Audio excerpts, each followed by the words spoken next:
Hey guys, what's going on? Josh here, going to walk y'all through my swing breakdown. We've both been getting a lot of requests asking to do like a hitting tutorial or to break down our swing, and so we really want to help you guys out because that's what this whole YouTube channel is for.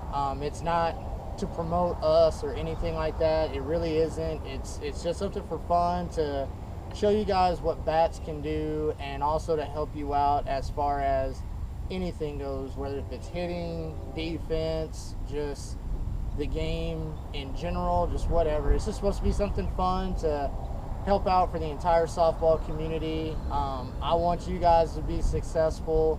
I want to be successful, so I want to do whatever it is that I can to help you guys out. Whatever advice I can help you with, I would love to do that, and that's what I'm going to do. That's why I started this YouTube channel. It's all for you guys. So first off, what I was going to talk about is, growing up, you've been coached by plenty of people, and they're going to tell you so many different things. Everybody was taught differently, and so really there's only two things that, thinking about it all, when it comes down to, especially in slow pitch that I see, or just hitting in general, it's timing and the ability to use your lower half to the best potential. Those are the two crucial things to me whenever I think about hitting, is timing, getting everything going together, everything flowing together, and then using your lower half, because that is where your power comes from, is from your lower half. That's just how it is, and that's how it's always going to be. These bats are hot enough today to where you can just use your upper half and you can still hit it out, or you can still hit a ball hard, but you're limiting your potential as to how much power you have. And using your lower half, instead of that ground ball that you miss hit, getting caught, using your lower half, it may squeak through, or instead of that ball getting caught at the fence, it goes over the fence. How I hold the bat and all that, I don't pay attention to any of that stuff. It's just not that big of a deal to me. Also, like positioning your hands, I've seen so many people have crazy bat whips and hand positioning, and they hold the bat like this, or a regular grip or whatever. You've done that for thousands and thousands and thousands of hacks, and so your body has built that memory to it, and it's hard to break that at this point in time. So I'm not going to try to get you to break that. That's a tough thing to do. It's going to take 1,000 swings just to perfect hitting one pitch, in my opinion. So I'm not going to try to change that. Just keep doing what you're doing. The things that I'm going to talk about are just kind of in general what I do to help produce some power, some consistency, and that type of stuff. But find out where you're comfortable in the box. Once again, this is different for everybody. Some people like to stand way up here in the front, some like to stand in the middle, some like to stand in the back. I stand usually in the middle towards the back end, like right in here. And this is my stance. I'm really close. This foot is open a little bit, and I just stand just like this, and that's it. Everybody's got different stances. There's nothing right, there's nothing wrong with how you stand. It's whatever you want to do. It's however you're comfortable. So that's where I stand in the box. It helps me out with the pitches that I look forward to hitting, and once again, the pitches that I look to hitting may be completely different with you. I usually like them a little lower, since I am a shorter guy. It's hard for me to hit those higher pitches, and that's another reason why I stand further in the back of the box, is because I try to protect that if I can. But I'm still in that baseball mode, so I kind of like them, belt high and everything like that, even lower too, just because the way that my swing is. But that's just me. I'm a student of the game big time, and so any little thing that I can do to help myself out at the plate, on the field, I think about that and I learn from it, and I put myself in a situation to where I can succeed. And that's what you need to do. You need to understand You know, you need to perfect your craft is what it is. If you're a guy that hits opposite field, then that's what you work on, and stand where you need to stand in order to do that. Hit the pitches that you need to hit in order to do that. And same goes with anything and everything. You know, if you're a guy that just gets in there and it's like, hey, whatever, I'm just gonna hit, do that, then I mean it's perfecting your craft. You know, and once again, I'm not gonna sit there and say, you know, oh, you gotta hit this and you gotta hit that.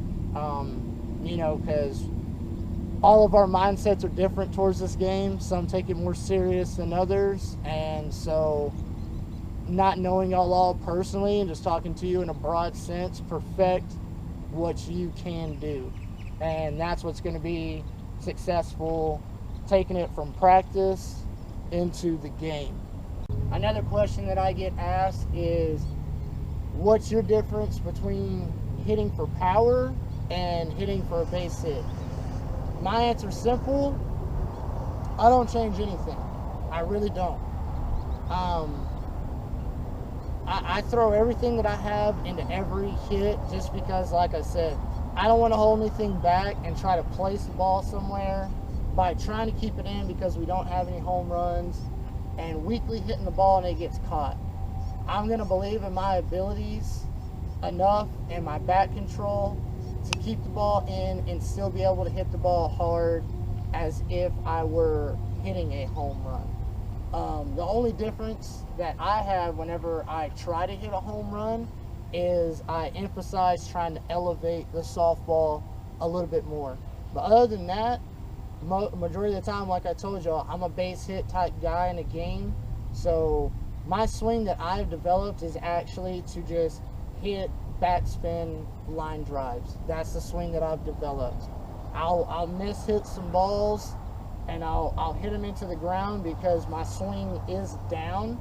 Now the other thing, my thing with that is I'm not necessarily chopping through the softball. I'm not trying to chop it.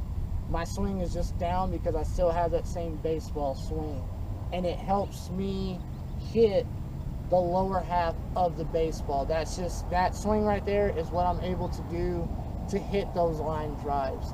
And whenever I do hit a home run, like I said, I dip a little bit more just so that way my swing isn't more down, it's more of an upwards plane, so that way I can try to hit the ball up and try to hit a home run.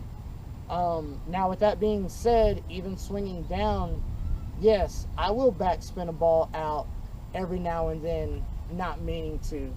I mean, it's a risk that I'm willing to take. If I mess up, it's on me, but I'm not going to hold anything back. I'm going to work on it here in batting practice, how to keep the ball in, but still being able to hit the ball hard like I want to. Careful whenever you are hitting that your hips are coming through and you're not pulling out with your shoulder. I've seen a lot of people misinterpret this for this, and that's not the case. And when your front side is pulling out, once again, you're not doing yourself any justice, because now you're pulling off of the ball, you're mishitting the ball, you're fouling it off, or you're flaring it, you know, just whatever. So make sure that front shoulder stays in and it's here and everything is there, and it stays in tight, you know, in packed, so that way that doesn't happen. You don't want to be pulling off the ball. All right, so a lot of people think, oh, you know, if I just swing as hard as I can, well, a lot of you are pulling off and you're not doing yourself any justice. Also, another thing is my front foot. Whenever my front foot lands, it's usually straight towards the pitcher. Differences between hitting 44s and 52s. 44 core balls are awesome. You can miss hit them, they'll still fly well. You square them up, they're gonna fly well. 52s, come to the realization that it's not the bat, it's the user. And you could make the same argument with the 44s, but if you miss hit a 44, it can still fly fairly well. A 52, it's always going to depend on how well you square that ball up. The the better you square it up, the better it's gonna fly. I'm a guy, me personally, 44s, I can hit well over 300 feet if I wanted to, or if that's what I was trying to do. 52s, I'll be lucky to hit 280 to 300. That's just the way it goes. I can't hit a 52 core ball. The furthest I could probably hit a 52 core ball is maybe 320, 330 if I was lucky. But on a hot day like this, where it's going to be extremely mush, I'm just going to try to get some base hits, and you literally just have to square those balls up the best that you can. I actually really do like practicing with 52s, because the better consistently I can square up a 52, I just know that when I hit a 44, it's going to come off great. So really, to me, when it comes down to 52s, it's not necessarily the bat, it's the user, more than anything. A lot of people ask me about bat speed and what ounce bats I use and everything like that. What I always tell them is I swing the heaviest, lightest bat I can swing without losing bat speed. And what I mean by that is, if I can swing a 27 ounce bat as fast as I can swing a 26 ounce, then I'll swing a 27 ounce, because that added mass to that bat is going to equal distance. But if I'm swinging a 30 ounce bat and my bat speed is 5 miles an hour slower, it doesn't do myself any justice, you know, and I'm probably just not going to hit the ball that well anyways. So usually for me, that is 27 ounces or 26 ounces, or a 26 ounce bat that has a heavy enough inload that kind of feels like a 27. Me, right now, the 3 bats that I've been gaming this year, or at least the 3 bats I'm going to be gaming for probably the rest of the year, I got my Orange Legit, which is 26 ounces, with a 1 ounce inload. That's one of them. I got my Insane, 26.5 ounces with I believe we got a 1/2 ounce inload in these. And then I got my New Breed, which is 26 ounces with a 1/2 ounce inload. Now this right here, I could afford to swing in a 27, but I got it in a 26 because I share it with my girlfriend, and so sometimes I got to make her happy wife, happy life. So that way she can swing it as well. But what I usually do is I do one of two things. We'll start out with a bat that I just feel the most comfortable with in a tournament, and I swing that one pretty much the entire tournament long. Or I got really good advice from a fellow softball player, Jake Manny. He said that what he likes to do is he starts with the heaviest weight bat that he has that he likes to swing, which, for example, I think he had a Helmer that was a 27.5. But basically what he says is he starts out with that bat, and since your body is rested and you're rested is what it is, you'll swing that bat until you start to get tired. Once you start to feel that tiredness drop down, either 1/2 ounce or an ounce, and you drop down to a lighter bat, you swing that bat for 10 swings or so. Once you get tired, then you drop down to your lightest bat, and so on and so forth, which I've actually done before, and it really was helpful. And so that was that piece of advice. As far as bat speed goes, honestly, guys, I guess I was just blessed with good bat speed. There's not really any drills that I do or anything like that to increase my bat speed. I've never really even paid attention to it. I just always had it, you know. I was just I can thank my mom, because she's the better athlete of the family. But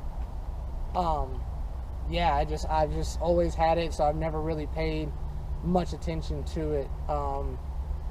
So as far as that goes, all I could say with that is swing an ounce of a bat that you can swing fast, something that doesn't feel like you're lagging or anything like that. So